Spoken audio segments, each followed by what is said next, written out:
Tá bom? Orar. Bom dia e a paz do Senhor, todos aqui nesta manhã. Estamos aqui mais uma vez para que estudar a palavra de Deus, né? É bom estudar a palavra de Deus, né? Muitos não querem estudar a palavra de Deus, muitos não querem se aprofundar nesta palavra. Deus tem colocado no nosso coração. Vamos buscar mais a Deus, né? E você é um bem-vindo nesta manhã por estar aqui conosco toda manhã. Tenho certeza que você já aprendeu, né, a acordar cedo, né? Realmente domingo, mas tem pessoa que acorda essa hora, sabe onde está já quase arruma a praia já, né?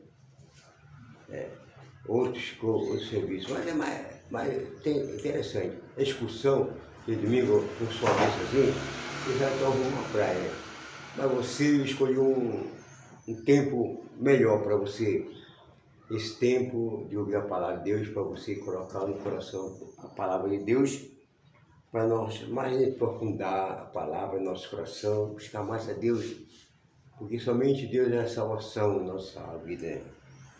Muito busca seu interesse perecível. Eles que vão para a praia, o que você acha? E vão para a praia, né? Tá certo, vão se divertir, vão esquecer, tem algo, né? Leva o seu filho do lado, aí se esquece seu filho vai para a praia, né? Aí vem aquela consequência que acontece várias vezes assim, e muitas pessoas morrem afogadas. Então, isso aí nós devemos ter cuidado, né? Zelo, e temos se divertir, mas também temos cuidado, temos que ter vigilância, zelo, né? Para que possamos se divertir diante de nossas vidas, diante de Deus, né? E aí vem para casa do Pai, vai em paz e volta em paz. Né? Graças a Deus. Então eu quero deixar um versículo para você nesta manhã, um versículo que chama muito a minha atenção e vai a atenção de vocês. Aqui no Salmo 92, ó, Salmo 92, e versículo, versículo 12. Salmo 92, versículo 12. Só um versículo que eu vou ler para você. Dois versículos que eu vou ler para você. É o 12 e o 13, para você entender o significado da bondade de Deus, né? Quando nós anunciamos pela manhã a sua misericórdia. Então diz assim, ó, o justo florescerá como a palmeira, crescerá como cedro do Líbano, plantado na casa do Senhor, florescerão no átrio do nosso Deus, né? E eu quero ler todo o versículo, o 14 e 15. Na velhice darão ainda fruto, ó, serão cheios de seiva de vedor, para anunciar que o Senhor é reto, Ele é a minha rocha, nele há justiça. Seiva vedor significa viçoso, verdejante, né? Então é isso aí. Então vamos ver aqui. O justo florescerá como a palmeira. Você sabe a história da palmeira, né? A palmeira é uma árvore que nasce até no deserto, né? No deserto. Ali a árvore não permanece. Se você também plantar uma mangueira, um limão, um limoeiro, outra fruta qualquer, ela vai morrer, né? Aquela árvore vai morrer. Não vai permanecer porque não tem água lá. E é só deserto, e é só quentura, né? A palmeira é interessante. Você pode ver a palmeira no deserto. Mas você vai observar dentro da profundidade da raiz da palmeira. A profundidade da palmeira é muito, muito longe. Se você ver uma palmeira baixa assim, a sua raiz está bem funda. Acho que leva até quilômetros, né? Talvez 30 metros de profundidade, a raiz vai buscar água lá dentro, vai embora até encontrar água na palmeira. E a palmeira fica, ela frutifica, ela cresce, frutifica e dá fruto ainda, ó, a palmeira, né? Ela cresce, frutifica, ainda dá fruto a palmeira no deserto. Né? Aquele vendaval vem, aquele vento forte mesmo, que as árvores que estiver lá no deserto, quebra tudo. O vendaval leva tudo, arrasta tudo, mas a palmeira permanece lá. Pode ser o vento que for, o forte que for. Ela curva, vai até o chão mesmo. Depois que a tempestade passa, o vento passa, ela volta novamente de pé e permanece ali. Né? Porque a sua raiz está forte lá nos fundos mesmo, segurando ali aquela palmeira. Então o crente deve ser assim, o crente deve estar enraizado, profundidade, seus pés na rocha. Quem é a rocha? É Cristo Jesus. Né? Um crente tem que estar fortalecido, frutificando, crescendo e dando fruto aqui, crente. Né? Então, a planta dos seus pés está fixado na rocha ali. Não pode ver coisa sobre aquele crente, abalar aquele crente, mas nada vai tirar aquele crente daquele lugar, né? Porque está aí na presença de Deus, né? Então, é o palmeira. E o cedro também, o cedro é a mesma coisa mesmo. O cedro é igual a palmeira também. O cedro é uma árvore grossa, mas também sua raiz é profunda também, né? A raiz é profunda, muito dentro da terra, né? E muitos metros está profundo da terra, o cedro. Então, tudo isso Deus representa o crente. Né? Davi escreveu esse verso aí, então representando o crente, o justo como uma palmeira, né? O justo como uma palmeira. Nós somos uma palmeira, vem de Deus, jamais vamos ser abalados, jamais você vai ser abalado, você está fixado, você está plantado numa pedra que é Jesus Cristo aí. Pode ver a tempestade, pode ver o furacão, pode ver o vento contrário da vida, nada vai tirar você dali, daquele lugar. Você vai permanecer em um lugar simples. Pode vir o que for na tua vida, pode vir o que for na tua vida, né? Para entristecer a tua vida, mas nada vem abalar, porque você vai persistir, você não vai desistir, você vai ficar no lugar da vitória que Deus dá para você. Né? Quanto mais ficar no lugar de Deus, a gente vai ver mais tarde, amanhã ou depois, a vitória nossa. O crente não pode, gente, murmurar. O crente não pode desistir de nada que venha contra a vida dele, mas ele possa persistir, possa estar no lugar, assim como aquela mulher ficou ali, né, relutando pela sua vitória, sua justiça, e ela recebeu o de Deus. Então nós devemos ser assim também. Nós devemos ser também no braço do Senhor, diante do Senhor, e Deus afirma a nossa vida, alegra a nossa alma. Às vezes vem tristeza, vem para abalar nossa tristeza, nossa estrutura, mas Deus afirma a nossa vida. Permanecemos como uma palmeira, como um cedro, né? Para que possamos ser uma bênção diante de Deus. Que Deus abençoe você nessa manhã, receba essa palavra, né? Frutifique, cresça e dê fruto diante do Senhor. Você verá qual o Senhor fará da tua vida uma grande bênção. Você é uma palmeira, diante do Senhor Jesus Cristo. Deus te chamou, Deus escolheu, Deus separou você e Deus honrou a sua vida e tem honrado até hoje a sua vida, porque vocês têm persistência diante de Deus e não desistiu nada, né, daquele que o diabo quer colocar, entristecer o teu coração, tua vida. Não. Você tem que ficar firme na rocha que é Jesus Cristo. Quero orar. Vamos orar e apresentar diante de Deus a nossa oração diante do Senhor. A oração é essencial na nossa vida espiritual. Amado Deus, querido Jesus, quero agradecer a Ti, meu Pai, por esta manhã, Pai Celestial, que nos desse, Senhor, reservar esses tempos e espaços, meu Pai, para buscar a Tua face, meu Pai. Queremos agradecer em primeiro lugar, Senhor, pela noite de paz que tu desce, Pai. Pela noite segura, pela grande misericórdia tua, meu Senhor, porque deitamos, dormimos, acordamos, Senhor, nos sustentou até hoje, Pai, nesta manhã, meu Pai. E diante, meu Pai, estamos servindo a Ti, Pai, com gozo, com alegria, meu Pai, na Tua presença. Deus abençoe meu lar, minha casa, minha família, meu familiar, meus parentes, meu Pai. Deus, apresente meus filhos, as minhas filhas, Deus, as tuas mãos, Deus. Apresente meu Pai, meu genro, as minhas noras, meu Deus, meus netos, minha neta, meu bisneto, a minha bisneta, meu Pai. Apresente, meu Pai, minha esposa. Apresenta a mim, Senhor, diante de Ti, na palma das Tuas mãos, Pai. Tu possa, Senhor, meu Pai, nos abençoar. Tu possa, meu Pai, nos frutificar, crescer e dar fruto, Pai, para que possamos permanecer firme, Pai, nessa rocha, Pai, que é Jesus Cristo, Senhor, que tem, Senhor, nos ajudado, e todos, meu Pai, persistido, Pai, na persistência, Pai, na Sua presença gloriosa, Pai.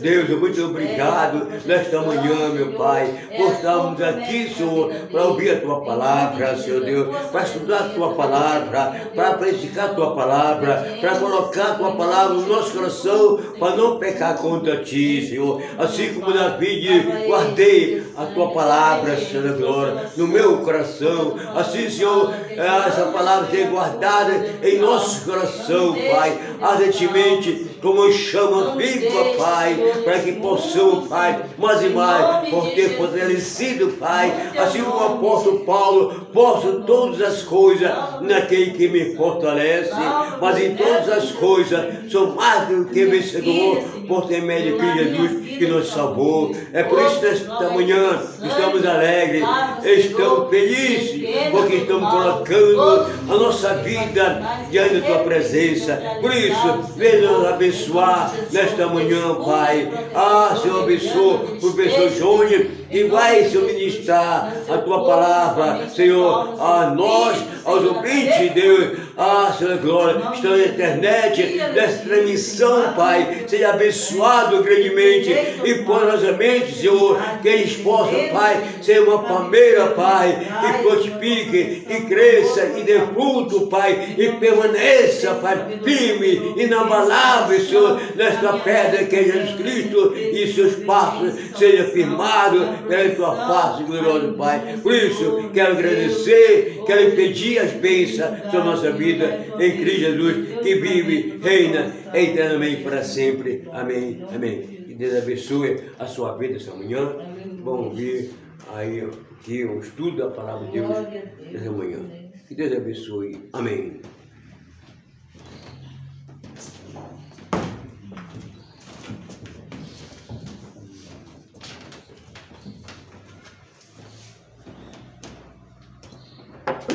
Está na altura. Mais uma aula aqui na Escola Dominical, dando prosseguimento à teologia sistemática. Nós iremos hoje tratar de um tema que é um dos temas mais tristes que nos diz respeito à vida cristã, que é falar sobre a matéria de ramatologia, que é o estudo da doutrina do pecado. E esse assunto é importante falar para a igreja, porque a igreja precisa saber o que é pecado. Então é uma matéria que existe dentro da teologia sistemática que vai tratar desse assunto, da ramatologia. E a gente não tem nenhuma dúvida que ela é um dos assuntos mais tristes da teologia cristã, porque ela nos lembra a fatídica rebelião humana contra Deus em favor da aliança e estratégia com Satanás. É que o homem tinha uma palavra, Adão e Eva tinham uma palavra, mas eles receberam e aceitaram uma outra palavra. Ou seja, eles tinham uma vontade a respeitar, que era a vontade de Deus, que dizia claramente para eles: daquela árvore vocês não podem comer. Essa era a palavra, essa era a vontade de Deus. Mas do outro lado apareceu uma outra palavra, uma outra vontade, que era a vontade do diabo, de Satanás, da serpente, que disse que eles não iriam morrer e que eles seriam iguais a Deus, conhecedores do bem e do mal. E eles acataram essa segunda vontade, eles acataram essa segunda palavra, eles deram crédito a essa segunda palavra, e aí trouxe para a humanidade todas as consequências da decisão desse casal. E dentro desse pensamento é que hoje todos, sem exceção, somos considerados diante de Deus pecadores, porque todos pecaram e destituídos estão da glória de Deus, todos. Aí a única exceção aí é Jesus Cristo, que segundo a palavra de Deus, que diz que ele foi tentado em tudo, mas não pecou. Então, quando a gente começa a estudar sobre o pecado, claro que quando nós falamos que o pecado existe, não existe pecadinho nem pecadão, mas a gente vai entender hoje os conceitos de pecado. E que muitas vezes na Bíblia, dentro do conceito de pecado, existem as diferenças que fazem que o homem, no seu ato de transgressão, de iniquidade e de pecado, faça com que ele fique numa certa posição de erro. Isso a gente vai estudar. E a gente começa a entender sobre o pecado quando a gente começa a entender os dois maiores mandamentos de Deus e os dois maiores pecados contra Deus. E quando nós falamos quais são os dois maiores pecados contra Deus, a gente só tem um entendimento disso porque Jesus ele nos esclarece, ele nos diz quais são os dois maiores pecados. Aí você deve estar se perguntando, quais são os dois maiores pecados? Aí eu vou ler um texto aqui para vocês, que se encontra aqui em Mateus 22, Mateus capítulo 22, versículo 36 ao 40. Jesus é questionado acerca do mandamento. É questionado acerca do grande mandamento. Se esses dois mandamentos que Jesus nos dá é considerado os dois maiores e grandes mandamentos, claro que automaticamente, se fazendo ao contrário desses dois grandes maiores mandamentos, você comete os dois maiores pecados. E eu vou ler aqui para vocês. 22. Mateus 22, versículo 36, e vamos ler até o 40, e eu vou ler assim. Chegaram para ele, para diante de Jesus, e fizeram uma pergunta. Mestre, qual é o grande mandamento na lei? É uma pergunta que fizeram a Jesus. E Jesus, respondendo-lhe Jesus, amarás o Senhor teu Deus, amarás o Senhor teu Deus de todo o teu coração, de toda a tua alma, de todo o teu entendimento. Este é o grande e primeiro mandamento. Então, o grande e primeiro mandamento de Deus é amar ao Senhor, teu Deus. Esse é o primeiro grande mandamento. E qual é o segundo? O segundo, semelhante a este, é amarás o teu próximo como a ti mesmo. Destes dois mandamentos dependem toda a lei e os profetas. Então, Jesus é bem claro quando ele responde, quando aqueles homens fazem a pergunta, qual qual é o grande mandamento da lei.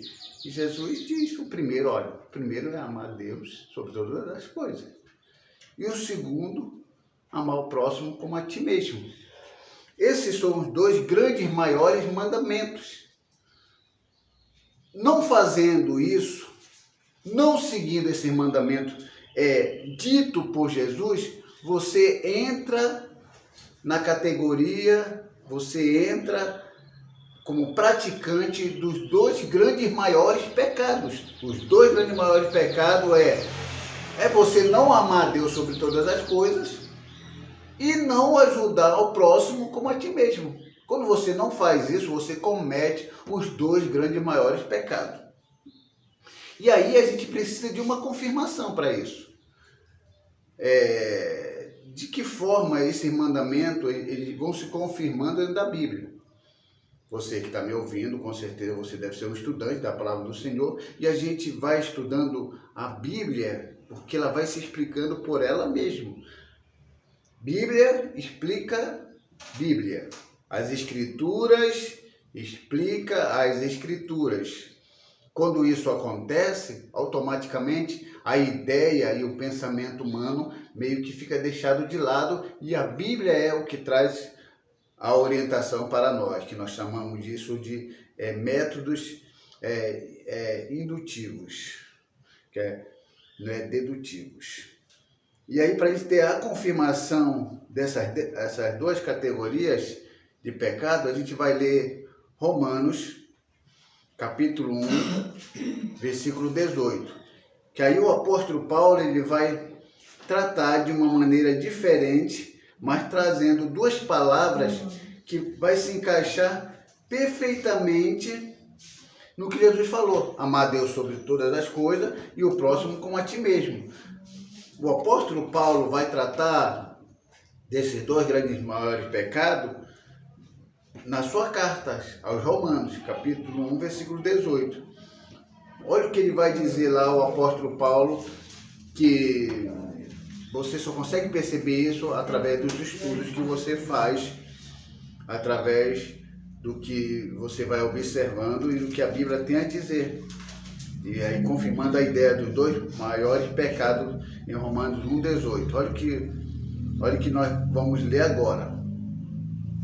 Porque do céu se manifestou a ira de Deus sobre toda a impiedade, memoriza essa palavra, impiedade e injustiça dos homens que detêm a verdade em injustiça. Vou ler de novo. Porque do céu se manifestou a ira de Deus sobre toda a impiedade e injustiça dos homens que detêm a verdade em injustiça. Então esse texto ele é a confirmação daquilo que Jesus disse, amar Deus sobre todas as coisas e o próximo como a ti mesmo. Então quando nós falamos de impiedade, como diz aqui, porque do céu se manifestou a ira de Deus sobre toda a impiedade. Quando nós falamos de impiedade, nós estamos falando de pecados contra Deus. E entendemos que a ira de Deus se manifesta contra duas categorias de pecado. É o que nós falamos. Amar Deus sobre todas as coisas, não fazer isso, Deus se manifesta sua ira sobre isso. Vamos falar aqui, a ira de Deus é sobre a impiedade e a injustiça. Então, a ira de Deus está sobre todos aqueles que não adoram a Deus sobre todas as coisas e também está sobre aqueles que não tratam o seu próximo como se deveria, segundo a palavra de Deus. Então, impiedade é pecado contra Deus. Todo impiedoso é aquele que está pecando contra Deus. Só que o texto não fala que é toda a impiedade, também fala toda a injustiça. Então, toda a injustiça é um pecado contra o próximo. Então, quando você faz uma injustiça aqui nesse mundo, você transgride os mandamentos de Jesus. Quando você é impiedoso, você também peca contra Deus. Então, o apóstolo Paulo, ele deixa bem claro que assim como Jesus colocou os dois grandes maiores mandamentos, e não fazendo, não cumprindo, não obedecendo os dois grandes maiores mandamentos, você comete os dois grandes maiores pecados. E o apóstolo Paulo chama de o pecado contra Deus de impiedade e o pecado contra o próximo de injustiça, em Romanos capítulo 1, 18. Então é comum uma cegueira parcial quanto a essas verdades. Aí a gente vai analisar como é que isso acontece. A gente pega esse texto aqui de impiedade e injustiça e amor a Deus e amor ao próximo, nós vamos trazer isso para a igreja. É claro que quando a gente olha isso dentro da igreja cristã no Brasil hoje, a primeira parte, muito das nossas igrejas está ok. Amar a Deus sobre todas as coisas. Porém, na segunda parte, a igreja fica a desejar. É amar ao próximo como a si mesmo. Amar o próximo. A igreja, às vezes, tem aquela compreensão, tem aquela atenção, tem aquela comunhão e ama a Deus muitas vezes, acima de muitas coisas, e confirma corretamente o que está na Bíblia, colocar Deus acima de todas as coisas. Mas quando chega no segundo mandamento, que é amar o próximo, aí a igreja cai. Aí a igreja fraqueja. Ela não cumpre todo o mandamento. Vocês podem perceber as igrejas que você vê por aí. Grandes catedrais, grandes luxos, mas você vai ver lá os irmãozinhos sentados no banco, ali, passando necessidade, enquanto que aquele líder que se diz abençoado por Deus, tem uma mansão, tem um carro do ano, e assim se vai. Isso aí eu não preciso nem falar, vocês já conseguem ver isso aí fora. Então, isso nós chamamos de injustiça. É injustiça que é considerado um pecado. O apóstolo Paulo já vinha debatendo contra isso. Então, o que a gente percebe é isso. Dentro da igreja, o primeiro mandamento, todo mundo está ok, quase. Mas no segundo mandamento, todo mundo está assim. Agora, olha isso para o mundo. No mundo, muitas vezes, o primeiro mandamento não é muito levado a sério. Colocar Deus sobre todas as coisas, porque as pessoas são apegadas ao dinheiro, às coisas materiais, mas no segundo mandamento, o mundo, às vezes, faz muita coisa do que a igreja não faz. E isso é chamado de injustiça, mas só que o mundo talvez não adore a Deus como muitos crentes dizem que adora. Mas na assistência social, para fazer algo pelo próximo, fazem muito mais do que a igreja. Aí, mas como é que pode? Você está falando que o mundo cumpre mais o segundo mandamento, amarás o teu próximo a si mesmo, mais do que a igreja? Você está falando isso? Sim, sim, exatamente isso. Olha o governo aí fora, não tem nada a ver com a igreja. Quantos hospitais eles construíram? Quantas UBS estão construídas aí?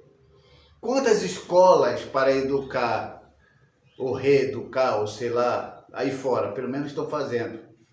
Agora me diga dessas igrejas poderosas aí, qual é delas que existem escolas públicas? Contada no dedo. Acho que Mackenzie, você é adventista. Por quê? Porque não gera isso.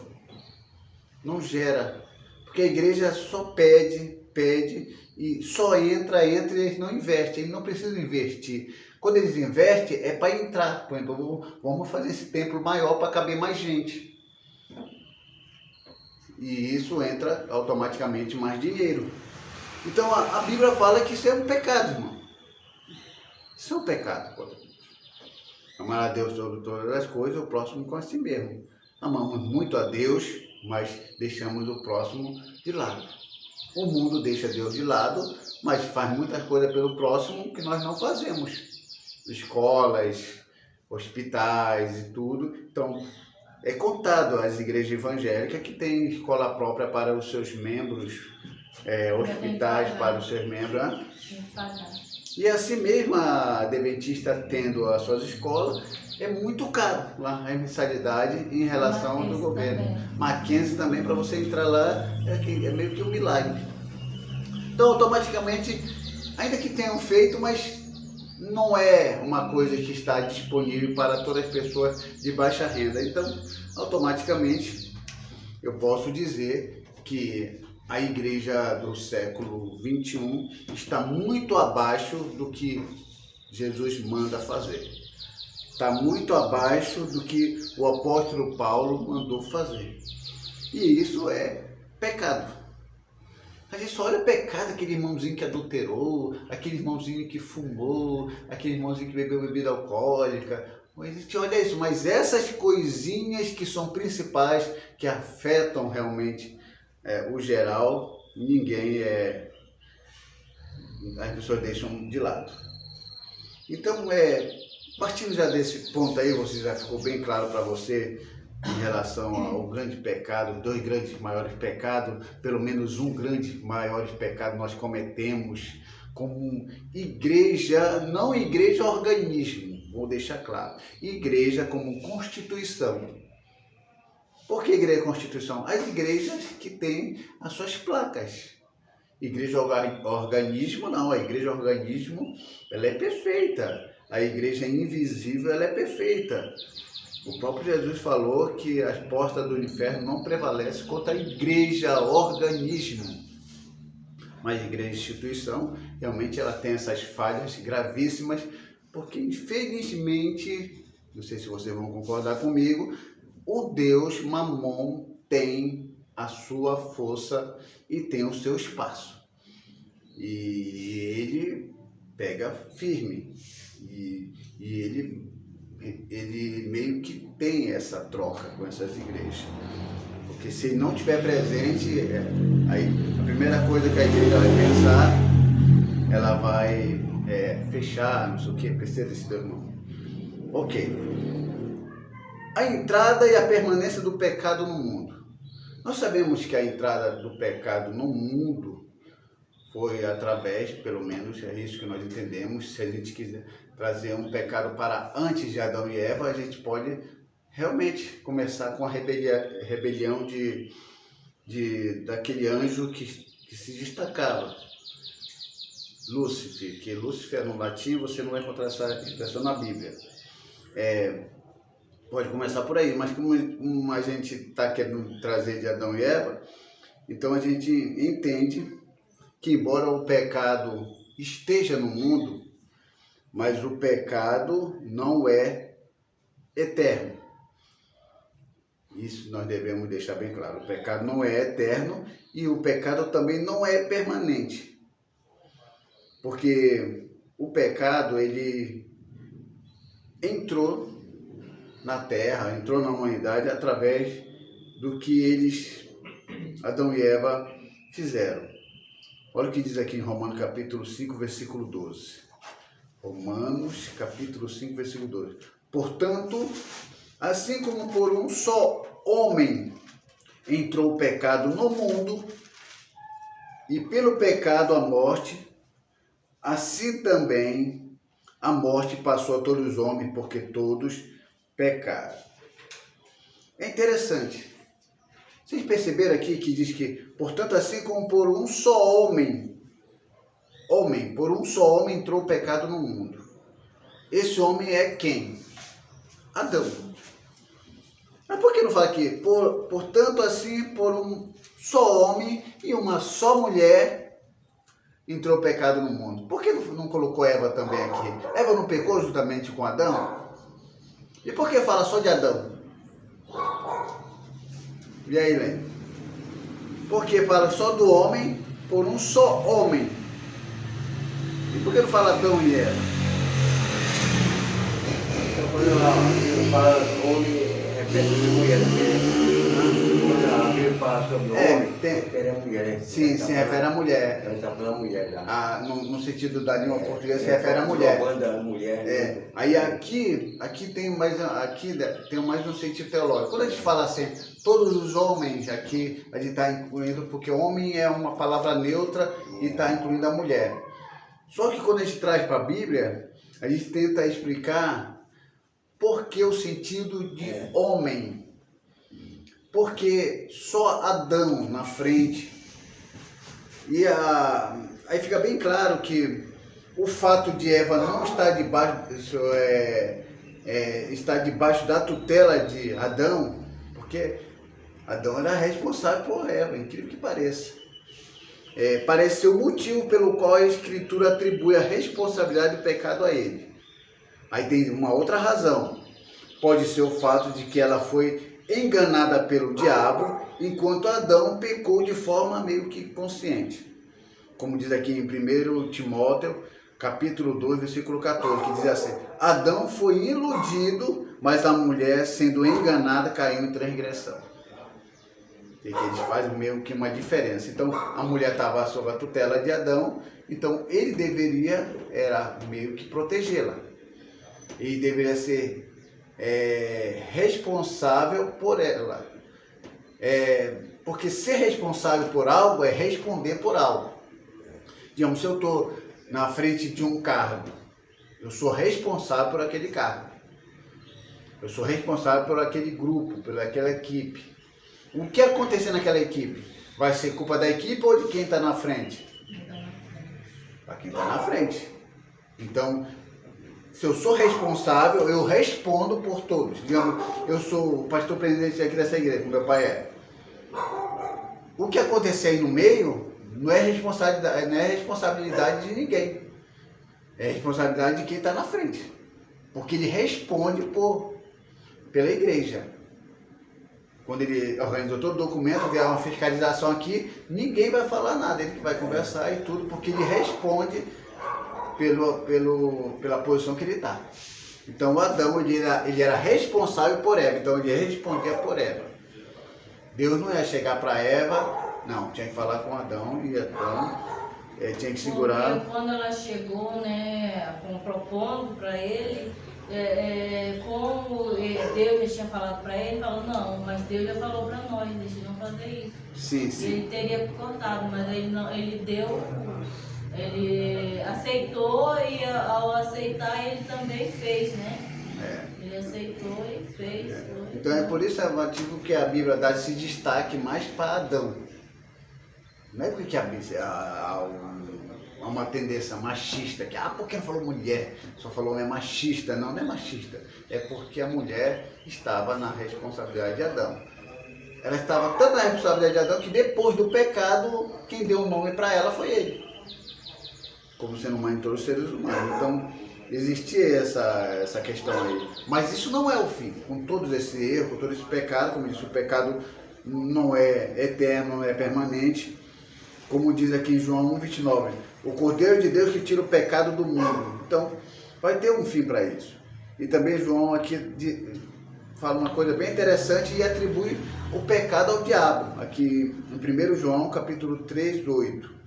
Que ele diz, aquele que pratica o pecado procede do diabo, porque o diabo vive pecando desde o princípio. Para isso se manifestou o Filho de Deus, para destruir as obras do diabo. Se existe os filhos do pecado, existe Deus para destruir as obras do diabo. Então, todo aquele que está ligado a Deus vai ter que fazer o que Deus fez, o que Jesus fez. O que é? Destruir as obras do diabo. É tudo isso que ele faz aí para que o povo venha a pecar. E isso aí é uma tarefa da igreja. Lutar contra o pecado. Só que, por falta de estudo, as pessoas não sabem nem o que é pecado. O que é pecado e o que não é pecado. E a melhor coisa para você saber o que é pecado, você estuda o que não é. Você estudando o que não é pecado, aí você vai saber o que é. Porque quando você estuda só o que é pecado, acaba chamando de pecado aquilo que não é pecado.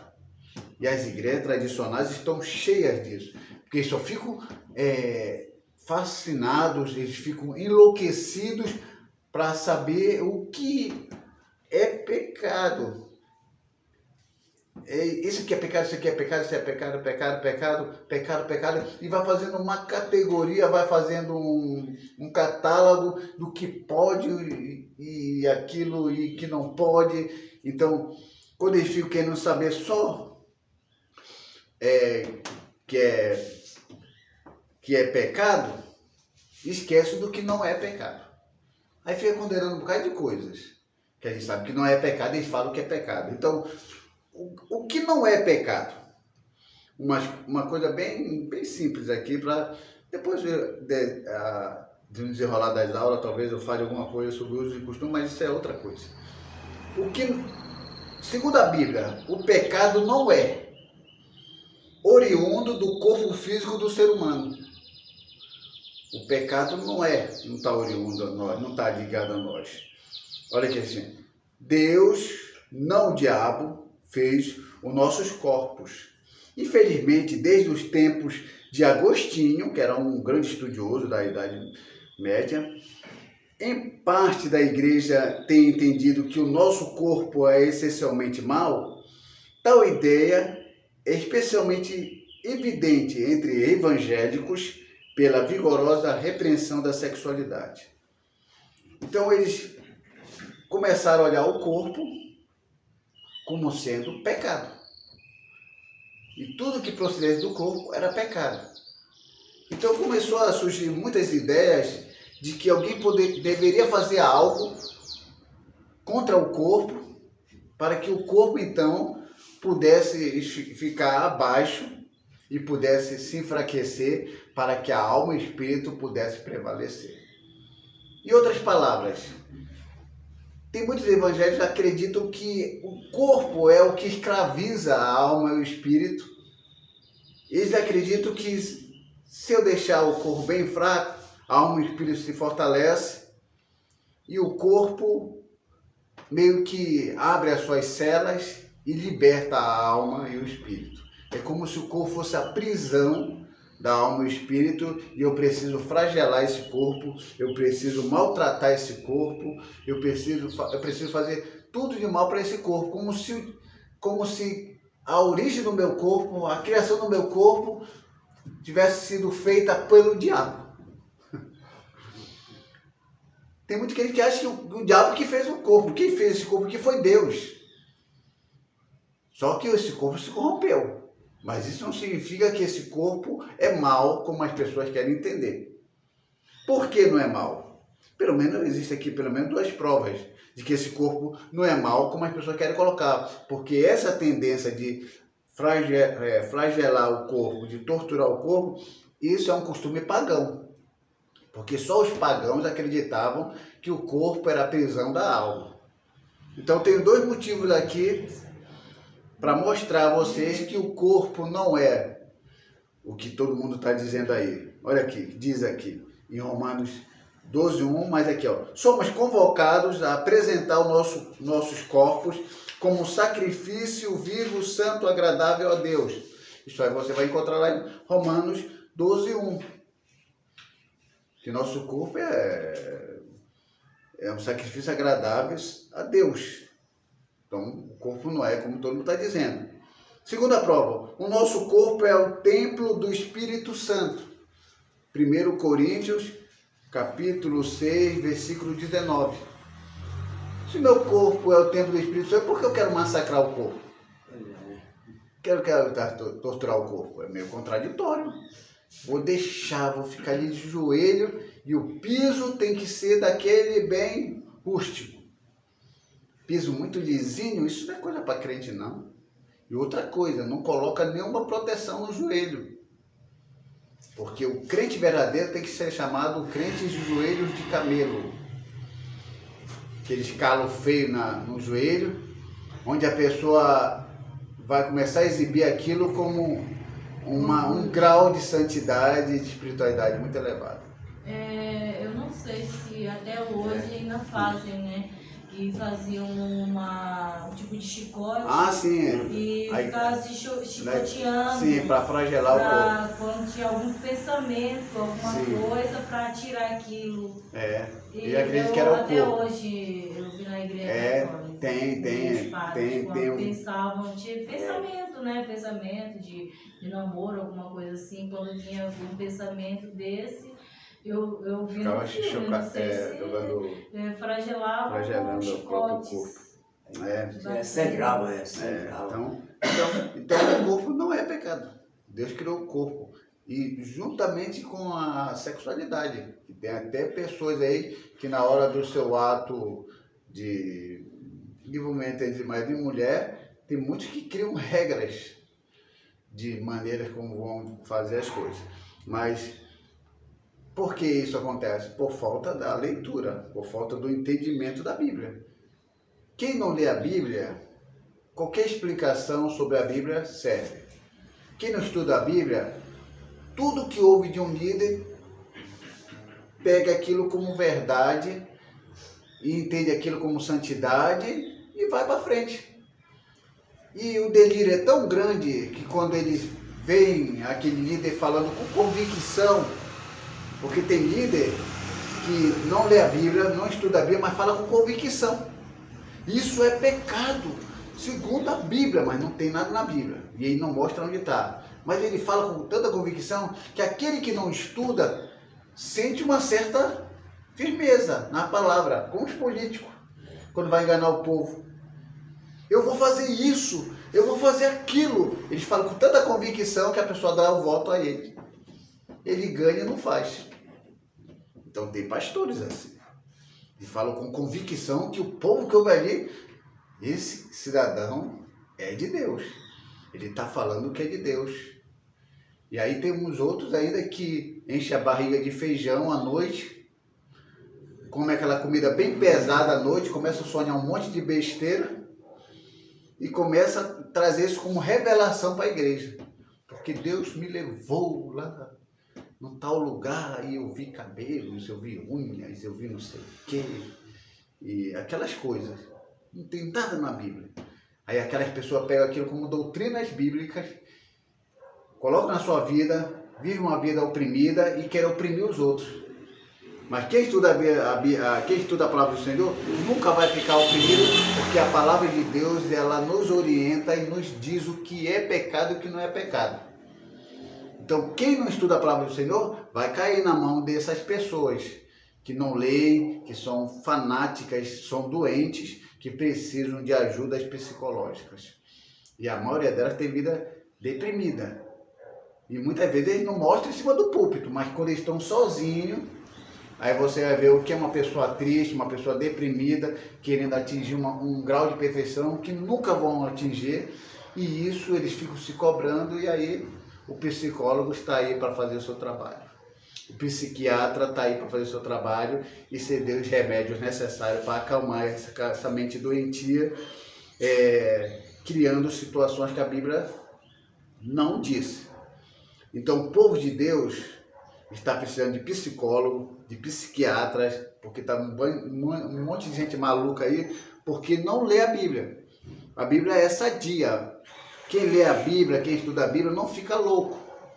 Mas quem não lê a Bíblia e fica criando essas ideias de santidade que a Bíblia não fala, aí fica louco. Fica criando pecado para algo que não é pecado, fica louco.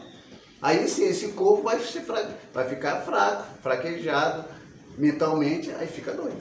Fazer o quê? O que também não é pecado é oriundo da fraqueza ou limitações. Não é pecado no que diz respeito à nossa fraqueza.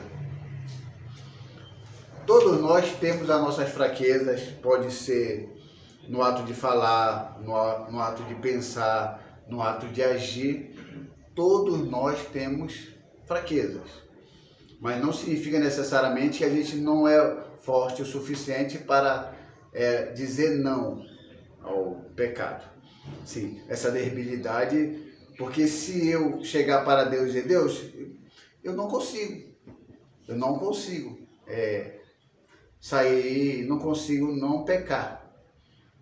Isso não é justificativa, porque aí Deus seria injusto, nos criaria com menos capacidade para dizer não. Se Ele nos dá capacidade, então é possível sim que a pessoa fuja de algumas situações pecaminosas. Então não é uma desculpa ir para o campo da debilidade, da fraqueza, dizer assim, não, é porque eu sou muito fraco e eu não consigo dizer não, não, não. Então eu estou dizendo sim, sim, sim, estou fazendo o que é para se fazer, mas não é para fazer, porque eu sou muito fraco. Então jogar a culpa na fraqueza não cola, não combina. Olha aqui, por natureza o ser humano foi criado finito. Tudo bem, isso é verdade. Muitos cristãos rejeitam as limitações da sua humanidade como se fosse pecado. E insistem dizendo, não é na minha dizer, tudo posso naquele que me fortalece, para ver se fortalece, porque eles não querem aceitar que no fundo eles têm essa certa fraqueza. Mas olha o que o apóstolo Paulo fala. Cristo, de fato, não apenas se sujeitou à fragilidade humana, como foi crucificado em fraqueza. Bom, 1 Coríntios, capítulo 13, versículo 4, Jesus foi crucificado em fraqueza. Jesus pecou? A Bíblia diz que ele foi tentado, não pecou, mas teve a sua fraqueza. Senhor, afaste de mim esse cálice. Isso, de certa forma, mostrou uma preocupação, um certo medo, mas ele se manteve firme e nem por isso desistiu de dar continuidade àquilo que ele estava para fazer. E olha o que diz aqui o apóstolo Paulo, em 2 Coríntios, capítulo 12, versículo 29. De boa vontade, pois, mas me gloriarei nas fraquezas, para que sobre mim repouse o poder de Cristo. Até nas próprias fraquezas, o apóstolo Paulo se gloriava disso. Então não há como dizer que a pessoa, eu sou muito fraco, eu não consigo, e vai jogando, é por isso que eu erro aqui, erro ali, porque eu sou muito fraco. Então não. Deus criou-nos com a capacidade de fugir. E outra coisa também que não é pecado, é dizer que não sei, pequei, mas eu não sei se eu estou pecando ou não pecando. Porque aí não pode ir para o campo da ignorância. A pessoa pode dizer, mas eu pequei, mas não sei se estou pecando. Estou fazendo isso, mas não sei se é certo, não sei se é errado. Não tem como chegar a essa compreensão por tudo que se vê no sentido moral aí fora e tudo para que se vê no sentido ético, no que está na Bíblia, para saber o que é certo e o que é errado. Então, dizer que não sabe seria um pensamento assim, que se você pecasse, você não seria culpado. Porque aquele que peca sem saber que está pecando, ele é inocente. Porque ele não sabe o que é pecado. Essa que é aquela vez que eu estava pregando sobre o valor da palavra amém, que muita gente fala amém, amém, e não cumpre. Mas depois que é explicado as consequências, o que acontece com as pessoas que falam amém e não cumprem, são consideradas mentirosas, e que no Antigo Testamento muitas pessoas confirmavam com amém. Maldito é o homem que se deitar com o animal, e toda a congregação, amém. Isso tem vários relatos no Antigo Testamento. Neemias também chegou, chamou os nobres e magistrados e falou, aquele que não cumprir as promessas que vocês disseram de entregar tudo, restituição a vossos irmãos, vocês vão ser sacudidos do trabalho, da casa, veio todas as consequências, vocês não cumprissem com a promessa. E a congregação respondeu amém. Aí confirmava que tudo que fazemos e tudo que se fazia lá no Antigo Testamento, e que era uma ordenança para o transgressor não fazer, porque se ele fizesse, viria o mal sobre ele. Por causa de quê? Por causa da confirmação do amém. Que o amém no hebraico quer dizer verdade. Quando Jesus falava assim, em verdade vos digo. Jesus estava dizendo amém, amém. Quer dizer, assim seja verdade, verdade, ou seja, aquilo que eu digo novamente, 2 vezes repetida, aquilo vai acontecer, ou então eu confirmo que aquilo que eu estou prometendo eu vou cumprir. Então, não é por falta de conhecimento. A Bíblia está aqui, a palavra de Deus está aqui. Só que o povo quer ouvir, só o que o homem tem a dizer. O homem pode ser instrumento de Deus? Pode. Mas o homem tem que estar alicerçado na palavra, para dizer o que é pecado e o que não é pecado. Então, não tem nada a ver com isso, não é pecado.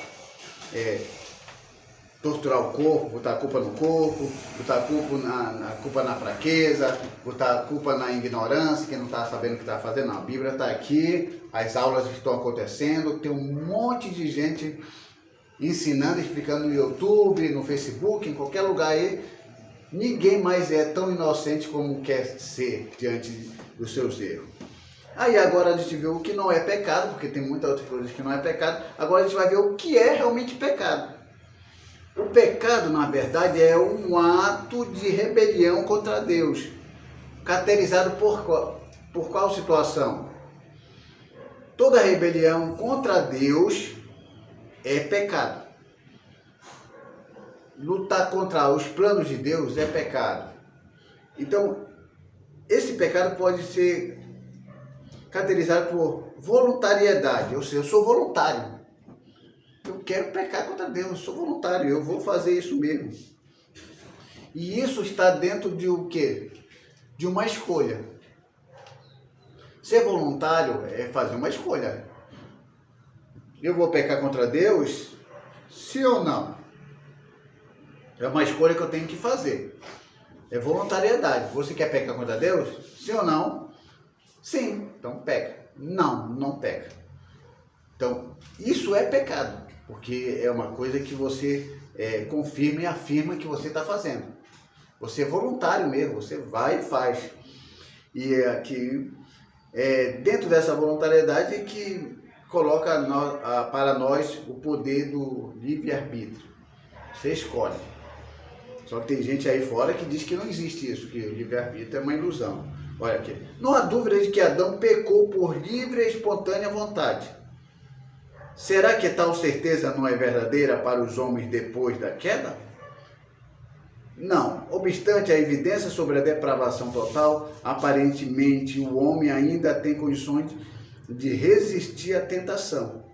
Ou seja, ainda que ele vá pecar, ele pode dizer sim ou não, ele pode resistir à tentação. Porque foi o que aconteceu com Caim. O que foi que Deus falou para ele lá em Gênesis 4:7? Eis que o pecado jaz à porta, o seu desejo será contra ti, mas a ti cumpre dominá-lo. Então isso aí, Deus colocou diante de Caim uma escolha. Olha, o pecado está aí, está bem pertinho de você. Aí, o que é que você vai fazer? Vai dominá-lo ou vai deixar o pecado te dominar? Isso é uma coisa bem interessante, porque o pecado, na realidade, é bem forte, porque a gente pega alguma coisa e escolhe alguma coisa, e essa coisa que nós escolhemos se torna Deus para nós. Ou seja, um cigarro. Uma pessoa que fuma, ele meio que criou esse cigarro como um Deus. E esse Deus, para essa pessoa, é maior do que o próprio Deus. Porque tudo aquilo que domina é Deus. Por exemplo, quem me domina é Deus. Se o cigarro me domina, o cigarro é Deus para mim. Se a bebida me domina, a bebida se torna Deus para mim. E se eu sou um cara que eu não consigo me controlar em muitas coisas, isso que eu estou sendo controlado é Deus. Então a pessoa precisa saber quem é que está controlando a sua vida. Se a pessoa tiver esse entendimento, a pessoa vai saber exatamente quem é que está comandando a vida dela. Então, todo cristão ele precisa ter esse entendimento. Quem é que comanda a minha vida? Deus. Onde está o alimento para sustentar isso? Palavra de Deus. Vai ler a Bíblia. Ah, não entendo, não importa. Leia a Bíblia. Leia, releia, o Espírito Santo vai falar ao seu coração. E quando você vê explicações, vai ser só confirmações daquilo que você já vem aprendendo. Porque quando a gente ensina e a pessoa já tem alguma coisa na mente, porque leu, esclarece aquilo que ela leu. Aí ela fala, puxa, eu tinha lido sobre isso e não tinha entendido, agora eu estou ouvindo essa explicação, agora eu entendo o que quer dizer aquele texto. Aí ela se fortalece contra o pecado, se fortalece contra as mentiras, contra as heresias, ela fica mais atenta nos pregadores que falam bobagem no púlpito. Isso vai. Então é necessário, irmão, você que está me ouvindo aqui, leia a Bíblia. Ah, não entendo, não importa, irmão, leia, leia e leia e leia. Logo Deus vai colocar alguém no teu caminho, vai falar desses assuntos que você não entendeu e vai se esclarecer, mas pelo menos tem alguma coisa na cabeça. Tem alguma coisa aqui. Leia. Então pecado de rebelião contra Deus, e esse pecado está com a voluntariedade e com conhecimento. Todo mundo peca sabendo que está pecando. É difícil alguém pecar e não saber que está pecando. Porque Deus deixou bem claro para Adão, olha, você não pode comer dessa árvore. Não deu conhecimento para ele? Deu, disse para ele, você não pode comer dessa árvore. Ele tinha um conhecimento. Só que ele ouviu o diabo lá e acabou comendo. E também, o que é pecado? Incredulidade. Incredulidade é pecado. Porque você olha para as coisas de Deus e você não vê capacidade em Deus de fazer o que ele diz que pode fazer. Se Deus diz que vai levantar um paralítico, ele levanta mesmo. Se Deus diz que vai ressuscitar alguém, ele ressuscita mesmo. Eu sou o Senhor que te sara. Ele é o que disse ser e ele disse o que ele vai fazer e ele faz. Só que a gente é incrédulo. Incredulidade é pecado. E quando a gente é incrédulo, a gente acaba não valorizando o que Deus fala, mas acaba valorizando o que o diabo fala. Adão e Eva não foram incrédulos? Foram incrédulos. Deus falou, não come dessa árvore, que vocês vão morrer. Eles acreditaram nisso? Foram incrédulos, mas aceitaram que a serpente falou, que não iriam morrer, que iam ser igual a Deus, e eles foram para o lado do diabo. E hoje em dia não é diferente. O mundo continua nesse mesmo caminho. Aí depois disso, depois do pecado, é culpa. A culpa também está relacionada ao pecado. Porque a culpa está relacionada ao pecado? Porque como você pecou contra Deus, e esse pecado se torna pessoal. Você consegue olhar na cara de uma pessoa que você não gosta, que você cometeu alguma coisa errada contra ele? Vê que a pessoa não olha no olho da outra pessoa quando faz alguma coisa errada? Por exemplo, eu tenho uma briga pessoal com alguém. Dificilmente eu olho no olho. Ficar se desviando, olhar e tudo. Não olha pra gente. Culpa no cartório. Ou então eu falo mal de uma pessoa que nunca falou mal de mim, eu prejudico aquela pessoa, quando a pessoa chega pra mim, oi, tudo bem, Dona? Eu fico assim, olhando lá, porque culpa. Até então, as pessoas que vêm da parte do Senhor pra gente não olham, não olha. Só dá a mão assim, vai sim, vira do lado, vira pro lado, tenta se desviar, fazendo o que está acontecendo com o teu irmão, para não dar a paz do Senhor. Essas pessoas têm meio que um receio, um sentimento. Então, o pecado é um ato contra o Deus pessoal. Então, Adão e Eva se esconderam. É culpa, gera culpa. Pelo ato que a pessoa faz. Não é essa igreja que fica gerando culpa na pessoa. Se você não der tal valor, se você não fizer, não sei o que, aí fica gerando culpa. Deus vai estar meio chateado com você e tal. Isso aí não.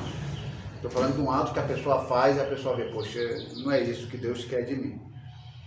E aí é importante ver. E aqui também o pecado, também, que é um ato pessoal, também é uma força escravizante. Já era. Pecou, é escravo do pecado. Olha aqui. O pecado é muito mais que um ato. Torna-se um poder escravizante na vida do homem. Jesus disse, em verdade vos digo, todo que comete pecado é escravo do pecado. É Jesus falando. João, capítulo 8, versículo 34. Todo o que comete pecado é escravo do pecado. Não sou escravo de nada, eu sou livre. Ser livre? Ser livre? Vamos ver se você é livre. Escolhe. Não quero escolher. Não é impossível você não escolher. Você é livre, mas não livre para não escolher. De uma certa forma você vai ter que escolher. Se você disser não, você escolheu. Se você disser sim, você escolheu. Não tem como não escolher. Então é bem interessante isso aqui.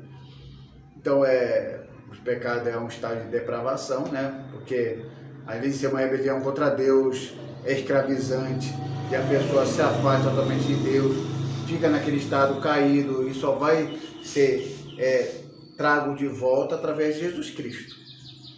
Aí entra uma questão que eu vou querer que a gente vai ler, a gente talvez finalize por aqui, falando os 3 conceitos bíblicos de atos pecaminosos. Ele só conhece o pecado. Só que a gente vai ver o que o povo de Israel estava cometendo. Aí Deus vai separar em 3 categorias, que é iniquidade, transgressão e pecado. É Êxodo, capítulo 34, versículos 6 e 7. Aí a gente vai dizer assim, por que Deus falou iniquidade, transgressão e pecado? Não é a mesma coisa? Iniquidade não é a mesma coisa? Transgressão não é a mesma coisa? E pecado não é a mesma coisa? Só que Jesus fala aqui, olha, Êxodo capítulo 34, versículos 6 e 7, que já está aqui, eu vou ler por aqui. Eu vou ler. E passando o Senhor por diante dele, clamou, Senhor, Senhor, Deus compassivo, clemente e longânimo, e grande misericórdia e fidelidade, que guarda a misericórdia em 1000 gerações, que perdoa, olha, o que perdoa a iniquidade, a transgressão e o pecado, e ainda que não inocenta o culpado, e visita a iniquidade dos pais nos filhos, e nos filhos dos filhos até a 3ª e 4ª geração. Êxodo 34, versículos 6 ao 7. Então ele separa aqui 3 situações, 3 conceitos de atos pecaminosos: iniquidade, transgressão e o pecado. Mas isso fala que a pessoa está pecando. Porque a gente não sabe fazer diferença o que é transgressão. Porque para nós, transgressão, iniquidade é pecado. Mas só que são atos pecaminosos, embora seja iniquidade, seja pecado e transgressão, mas existe uma pequena diferença entre o que é iniquidade, o que é transgressão e o que é pecado propriamente dito. Então ele faz aqui a primeira palavra, iniquidade, que no hebraico quer dizer avon. Essa palavra aparece 230 vezes nas escrituras e 220 vezes é traduzida como iniquidade. Iniquidade é deixar Deus por algo menor do que ele. Então, vocês entenderam? Iniquidade é deixar Deus por algo menor do que ele. É um ato pecaminoso. Toda vez que você deixa Deus por algo menor do que ele e coloca algo no lugar de Deus em que aquilo, em comparação a Deus, é muito, muito menor, isso é iniquidade. Então, toda vez que o povo de Israel colocava um Deus pagão no lugar de Deus, ou Baal, ou Dagon, ou qualquer outra coisa, eles estavam praticando o pecado de iniquidade. Colocou o dinheiro no lugar de Deus, dinheiro é menor do que Deus, mamon é menor do que Deus. É iniquidade. A maioria das igrejas brasileiras evangélicas estão no pecado de iniquidade. Tiraram Deus do trono e colocaram Deus mamon. Porque se não tiver tal grana, o tal dinheiro, essa obra não vai. Porque eles acreditam que o Deus mamon é que vai conduzir, é o Deus mamon que vai deixar a obra aberta. E a obra é de quem? De Deus. Então, tirar Deus do seu lugar e colocar algo no lugar de Deus, isso é iniquidade. Olha o que diz aqui em Jeremias 2,13. 2 males cometeu o meu povo. 2 males cometeu o meu povo. A mim me deixaram um manancial de água viva e cavaram cisternas de rotas que não retêm as águas. Se vê, deixaram um manancial. Deus, manancial. E fizeram cisterna. Jesus, manancial de água viva, que é muito superior à água mineral de alta qualidade. Cavaram coisas lá que ainda de não reter a água, que a água vazava, continuaram com nessa mesma escolha. Então isso é iniquidade. Tirar Deus e colocar uma coisa menor no lugar dele. Toda vez que a pessoa faz essa troca. E a iniquidade também está ligada à perversidade também. Alguns textos podem ser traduzidos também. Esse é o primeiro pecado lá, segundo o que nós lemos lá em Êxodo 34, versículo 6 ao 7. E o segundo ato pecaminoso é a transgressão. A transgressão ela é uma palavra que aparece 93 vezes nas Escrituras, 84 vezes é traduzida por transgressão. Transgressão sugere o ato de ultrapassar uma linha ou uma proibição. Isso é transgressão. Você viu que iniquidade, o segundo pecado que é Avon, e era colocar uma coisa menor no lugar de Deus. Transgressão sugere o ato de ultrapassar uma linha ou uma proibição. Se Deus disser, não faça isso, não adore outros deuses, você tem limite, você não pode ir aqui, até ali, nem aqui. Você tem que estar aqui dentro dessa santidade, como Deus falou para Adão e Eva, vocês não podem comer, quando eles comerem, eles transgrediram, eles passaram da linha de proibição. E isso é um ato de pecado contra Deus. Transgressão. Iniquidade e transgressão. Qual é a diferença de iniquidade e transgressão? Olha, eu acabei de falar quase agora. Iniquidade é colocar algo menor do que Deus no lugar dele. Tira Deus e colocar algo menor no lugar dele. Isso é iniquidade. É por isso que Deus diz que perdoa a iniquidade, a transgressão e o pecado. Ele coloca 3 situações. Ele podia falar, eu perdoo o pecado. Por que ele não falou isso? Mas se ele colocou iniquidade, transgressão e pecado, ele não vai ser redundante, ficar repetindo a mesma coisa. Se ele está falando das 3 palavrinhas, porque existem as 3 palavrinhas no grego. No grego não, no hebraico, quer dizer, melhor. Então, transgressão sugere o ato de ultrapassar uma linha ou uma proibição. Seria justamente a tal característica do ato pecaminoso de Adão e Eva, ao comerem do fruto da árvore proibida. Exemplos textuais de transgressão incluem a profecia de Amós contra as nações, que é Amós, capítulo 1, do 1 ao 6. Jesus foi transpassado por nossas transgressões. Isaías 53, versículo 5 e 8. Davi confessou sua transgressão a Deus no caso do seu adultério com Betseba. Salmos 51, 3. Então ele passou do limite, da linha. E isso é chamado de transgressão. E a gente fala que, irmão transgrediu. O que foi? Mas o que foi que o irmão fez? Ele trocou a igreja, trocou Deus pelo dinheiro, trocou Deus pelo mundo. Isso não é transgressão, isso é iniquidade.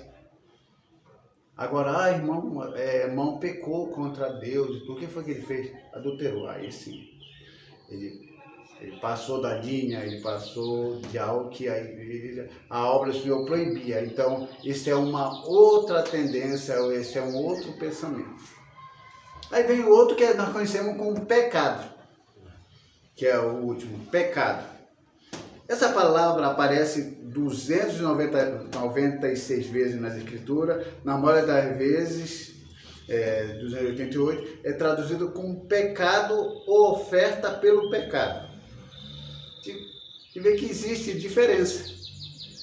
Aí como é que eles chegaram a esse pensamento de pecado? Porque pecado é errar o alvo. Se estiver da palavra, é errar o alvo. Então os estudiosos aqui, lendo a palavra de Deus, eles leram lá em Juízes capítulo 20, versículo 16, para eles começarem a entender por que pecado é errar o alvo. E pegaram nessa palavrinha aqui, interessante.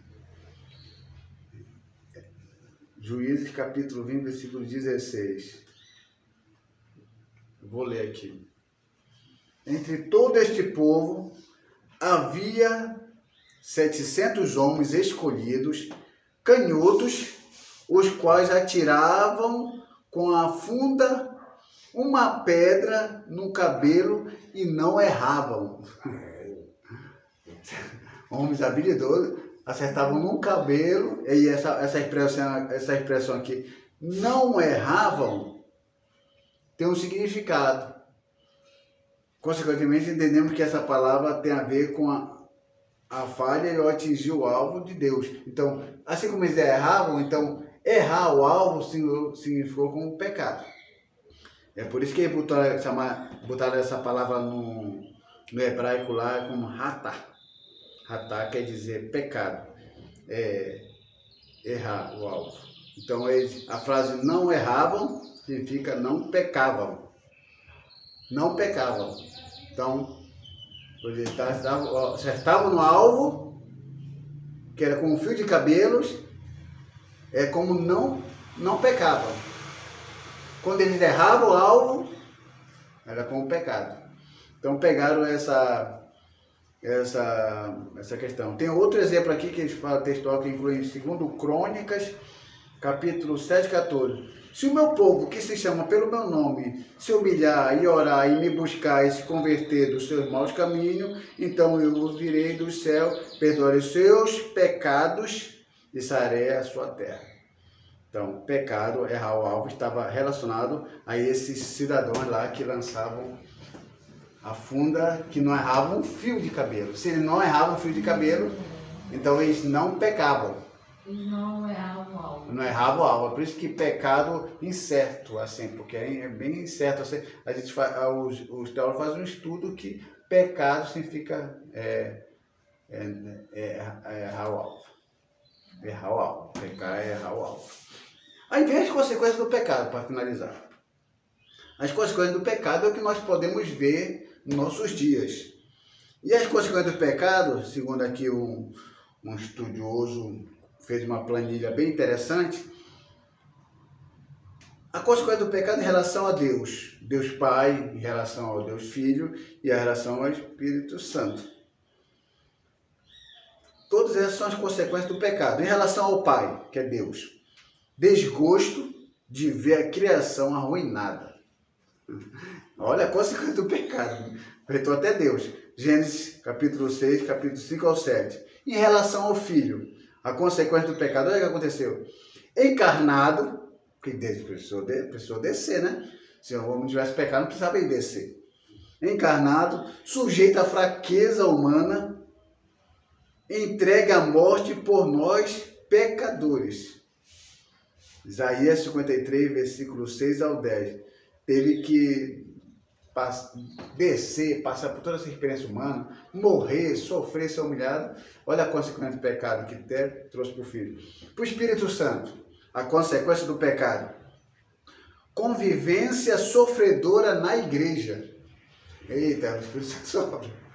Vendo muita gente sentada aí nesse banco aí, o pregador pregando aqui, outro pastor sentado ali, outra irmã do círculo de oração ali, e o Espírito Santo sabendo de todas as coisas e sabendo que aquela irmã do círculo de oração, ou aquele pastor, ou aquele pregador está ali dando uma de santinho, mas que tem uma vida toda errada fora da igreja. E o Espírito Santo sofre com isso. Isso é consequência do pecado, fazer o quê? A gente não conhece ninguém. Chega aqui um pregador, é isso, porque você tem que ser santo, e não sei o quê, está em adultério. Quantas vezes eu vi irmãs pregando, irmã, sejam santas como as santas mulheres da Bíblia, e está adulterando, está traindo o marido. Eu conheço um monte dessas histórias. Então o Espírito Santo sofre com essas coisas. Fazer o quê? É a vida. A vida aqui, nessa vida pecaminosa. Aí na parte da consequência humana, Adão e Eva. Eita, Adão e Eva tem um bocado de coisa aqui, ó. Morte espiritual e física, Gênesis capítulo 2, 17. Vergonha, Gênesis capítulo 3, versículo 7 e 8. Medo, Gênesis capítulo 3, versículo 10. Julgamento, Gênesis capítulo 3, 11 ao 24. Separação de Deus, Gênesis 3, capítulo 3, versículo 23 e 24. E dificuldade no seu relacionamento conjugal, Gênesis capítulo 3, versículo 16 ao 17. Isso para Adão e Eva. Aí agora, consequência para a humanidade. Ó, bastante coisa. Inimizade, ódio e homicídio. Gênesis capítulo 4, versículo 5 e 8. Juízo do dilúvio. Gênesis capítulo 6, versículo 1 ao 13. Início da discriminação contra as mulheres. 1 Timóteo capítulo 2, 14. Então aconteceu tanta coisa. E para a criação de Deus, e no geral, terra infrutífera, maldita, Gênesis 3, 17 e 19, sujeita à vaidade, Romanos 8, versículo 20 e 22. Então, todas essas consequências veio para a humanidade. Mas uma coisa é certa. Vamos finalizar a aula aqui, 10h30. Com tudo isso que aconteceu desde o início ao fim, com todo esse entendimento, algumas pessoas querem dizer que não existe pecado e que o pecado já é algo determinado. Não. Você escolhe fazer ou não fazer. Não existe aquela questão que você está predestinado a pecar e você vai morrer e pronto, porque já estava nos planos de Deus fazer isso. Nós não cremos nisso. Também não cremos como os ateus creem. Se todo nosso pecado é contra Deus. Se Deus não existe, nós pecamos contra quem? Contra ninguém. Então não existe pecado. E não é esse pensamento como os ateus falam. Nós pecamos contra Deus porque nós queremos que Deus existe. Embora não na existência que nós existimos. Deus existe além da existência que existimos. Deus não existe, na verdade. Deus é. Muito mais do que a existência entendida pelo homem. E aí o assunto desta aula, que não deixa de ser bastante triste, porém termina com as promessas de Deus de sua definitiva vitória sobre o pecado, quando ele disse à serpente, lá em 3:15, que é a primeira profecia referente a Jesus: porém inimizade entre ti e a mulher, entre a tua descendência e o seu descendente, este ferirá a cabeça e tu lhe ferirá o calcanhar. Essa profecia vai dar fim a todas as coisas que o diabo está fazendo. E sabemos que essa promessa do Redentor refere-se a Cristo. Terminando a sua carta aos crentes em Roma, Paulo escreveu: e a Deus da paz, em breve, esmagará debaixo dos vossos pés a Satanás, e a graça de nosso Senhor Jesus Cristo seja convosco. Romanos 16:20. E aí sim será consumado todas as coisas. Mas enquanto vivermos aqui, estamos sujeitos a pecar. Mas estar sujeito a pecar não significa permanecer pecando. E pecar no sentido de que não há mais solução, não é o que a Bíblia nos afirma. Porque tem gente que acha aí que se fizer um tipo de pecado, para ele acabou, por mais que ele tente, ele vai estar condenado para sempre, que é a tal pecado de blasfêmia contra o Espírito Santo. Quem blasfemar contra o Espírito Santo não tem mais jeito. Quem acredita nisso está dizendo que esse pecado é maior do que o sacrifício de Cristo. Quem crê num pecado como blasfema contra o Espírito Santo, em vida, está dizendo, em outras palavras, esse pecado é maior do que o sacrifício de Jesus. Porque a palavra de Deus diz que o sacrifício de Jesus está acima de todos os pecados. Então, O que seria esse pecado de blasfêmia contra o Espírito Santo? O pecado de blasfêmia contra o Espírito Santo, na nossa limitação humana, seria aquele pecado praticado até a hora da morte. Porque depois da morte não há mais o que se fazer. Que depois da morte segue-se ao juízo. Nós não sabemos o que vai acontecer do outro lado. Deus pode perdoar todo mundo, salvar todo mundo, como se fala aí da doutrina da salvação universal, como também Ele pode fazer como todo mundo crê, como está aqui na Bíblia não muito claro, que vai ter julgamento realmente, alguém vai sofrer eternamente. Uns dizem que não, que Deus julga e depois vai fazer com que aquelas pessoas sejam destruídas totalmente.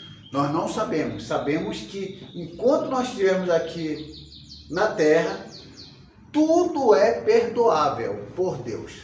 Tudo é perdoável. A palavra de Deus não fala que o lago de fogo foi feito por diabo? Sim, o inferno foi preparado para o diabo e seus anjos. É isso que a Bíblia fala. A humanidade é anjo? A humanidade é anjo? Não.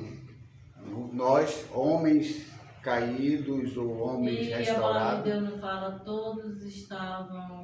todos pecaram e instituídos estavam da glória de Deus. Sim.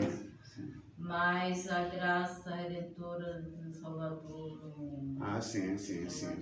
Sim. Aí é um mistério. É um mistério porque todos pecaram e instituídos estão da glória de Deus. Estão ou estavam? Estavam, e se continuar não aceitando o sacrifício de Cristo, estão. Mas só que todos pecaram. Aí depois vem aquele outro texto, porque o salário do pecado é a morte. Mas o dom gratuito de Deus é a vida eterna. Então, nós temos aqui o salário do pecado é a morte. Adão e Eva pecaram, então eles morrem. Morreram espiritualmente e fisicamente depois. Mas o diabo falou assim, Jesus falou, o dia que vocês comerem, vocês vão morrer. Mas eles morreram quando comeram? Não. Mas a gente precisa entender assim, a morte que Jesus estava falando, eu vou dar um exemplo, como você tirasse uma folha de uma árvore. Quando tirar a folha da árvore, ela seca logo em seguida? Não, você deixa ali. O tempo vai fazer aquela folha secar. Então ela entra num processo de que um dia ela não vai mais existir. Mas quando você tira, ela fica verdinha, bonita, e deixa ela ali. Ela vai secando, o tempo vai acabando. Então quando Deus falou que eles iam morrer, é como se ele tirasse uma folha. Então o tempo faz com que a pessoa não permaneça. E isso era o salário desse pecado, a morte, o fim dessa folhinha que foi tirada tão verdinha, mas que está desligada da árvore e que com o tempo ela vai murchar e vai se desfazer. Esse é o salário. Só que depois existe algo que Deus promete, mas o dom gratuito de Deus é a vida eterna, que é esse presente que Jesus nos deu, que é a sua morte, que é nos conceder a vida eterna. Agora, para os teólogos de plantão, requer mais estudos, requer mais análise sobre o salário do pecado é a morte, tempo de vida. Mas depois amparado por um sacrifício de Cristo, dom gratuito de Deus, para a vida eterna, aí cabe aos grandes estudiosos que são patrocinados para estudar a Bíblia profundamente nos seus originais, trazer a nós convicções de que depois dessa vida, o sacrifício de Cristo vai dar todo um sentido para toda essa história e o diabo vai sozinho para o inferno com seus anjos. Eu quero crer nisso, mas por enquanto eu digo a vocês que eu ainda não bati o martelo em relação a isso. Eu espero que um dia ninguém me chame de herege quando eu aceitar essa questão de que o sacrifício de Cristo vai amparar todas as pessoas depois que partirem daqui. Aqui nós estamos pagando o pecado através da morte. Eu vou morrer um dia e esse é o salário do meu pecado. É a morte. Mas depois que eu sair desse corpo, eu vou ser amparado por um outro sacrifício de Jesus para a vida eterna. Então, a gente não vai se empolgar muito nessa parte, a gente vai deixar o tempo a tempo, até grandes escritores e grandes homens de Deus terem a iluminação, porque eles vão ler a Bíblia e Deus vai iluminar e eles vão trazer grandes orientações. Antes há muitos anos atrás, muitos não tinham o conhecimento que a gente tem hoje, que alguém trouxe, né, inspirado por Deus, né, iluminando e trazendo clareza para nós. Né? Pessoas que morreram antes não tinham entendimento. A nossa mente vai se abrindo. Então, também, mais adiante, Deus vai esclarecendo. Vai esclarecendo. Então, dessa forma aqui, na Igreja Primitiva Amor Próximo, nós finalizamos na nossa 7ª lição e veremos as outras lições até finalizar lá o ciclo da Teologia Sistemática. Eu passo aqui para o presidente da Igreja Primitiva Amor Próximo, Raimundo Damião, para finalizar.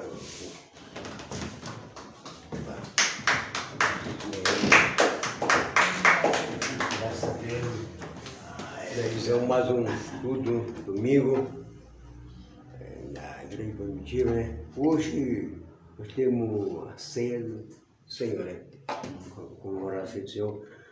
Hoje é 11, né? 11. Hoje é 12. 12. Não. É 12. É 12. É porque 11 foi segunda. Não, 11 foi... É domingo. Tá bom, Desfaça. Então, porque dia 12 é dia das crianças, então é amanhã. É amanhã, dia das crianças. Então, Deus possa abençoar nossa vida, graças a Deus, né? E você é abençoado por você estar estudando a palavra de Deus, né? E colocando essa teoria na tua vida, né? Essa prática na tua vida. E você daqui uns anos você vai ser um teólogo, como o meu filho Johnny, né? Que ministrou, e você vai ser uma pessoa importante para divulgar também o Evangelho em vários lugares. Tá vendo? Você se dá estou aprendendo, você vai aprender. Coloque isso, uma convicção na tua mente, no teu coração, que você vai chegar onde você quer chegar. Então, Deus abençoe. Quero orar em seu favor também, em nosso favor, nós também apresentar nossa vida nesta manhã. Amado Deus, querido Jesus, queremos agradecer a Ti, meu Pai, pela grande bondade e misericórdia Tua, pelo Teu grande amor, Pai, por um momento, meu Pai Celestial, estudando Tua palavra, Senhor Deus, absorver, meu Pai Celestial, todo proveito de nossas vidas, Pai espiritual, Pai Celestial, para que possamos, Pai, conhecer mais e mais a Tua palavra, Senhor da glória, a Tua essência em nossa vida, mais e mais. Abençoa os ouvintes, Pai, que ficará atento, Pai, nesta manhã, Pai. Abençoa cada um neste momento, Pai. Aqui estão enfermos, Pai, receba a cura, a saúde, Senhor. Aqueles, meu Pai, estão desempregados, Senhor Pai. Hoje é domingo, amanhã, Pai, eu vou correr atrás, Senhor Pai Celestial, e a porta já está aberta, Pai Celestial. Eu creio, Senhor, na verdade, eu creio no Teu poder, eu creio que Tu pode fazer, Pai, para Ti nada é impossível. Pai Celestial, agradecer, meu Pai, e abençoe este culto, meu Pai, à noite, Pai, a ceia, vamos celebrar, meu Pai, comemorar a ceia do Senhor, hoje à noite, Pai Celestial. Deus, recebe nosso pequeno sacrifício na Tua presença, Pai, diante do Teu altar, Senhor, na Tua graça e Tua misericórdia, seja abrangendo nosso coração. Agradeço e peço em nome do Pai, do Filho e do Espírito Santo. Amém e amém. Que Deus abençoe a sua vida.